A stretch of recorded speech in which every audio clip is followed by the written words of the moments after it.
नमस्कार शेतकरी मित्रांनो, मी रवी येळवे. सर्वप्रथम आपणास जय शिवराय.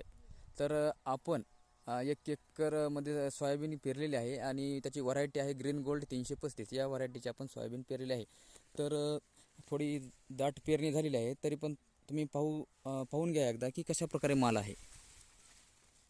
आपल्या सोयाबीनला बुडते शेंडा माल लागलेला आहे.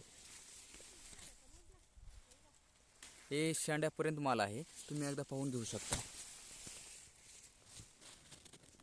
थोडी दाट झाल्यामुळं त्याचा फुटवा झालेला नाही, तरी पण त्याला बुडते शेंडा माल लागलेला आहे.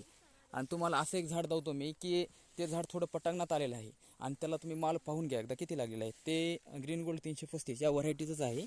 एक साईडला बी वापलं होतं, तुम्ही पाहून घ्या. ते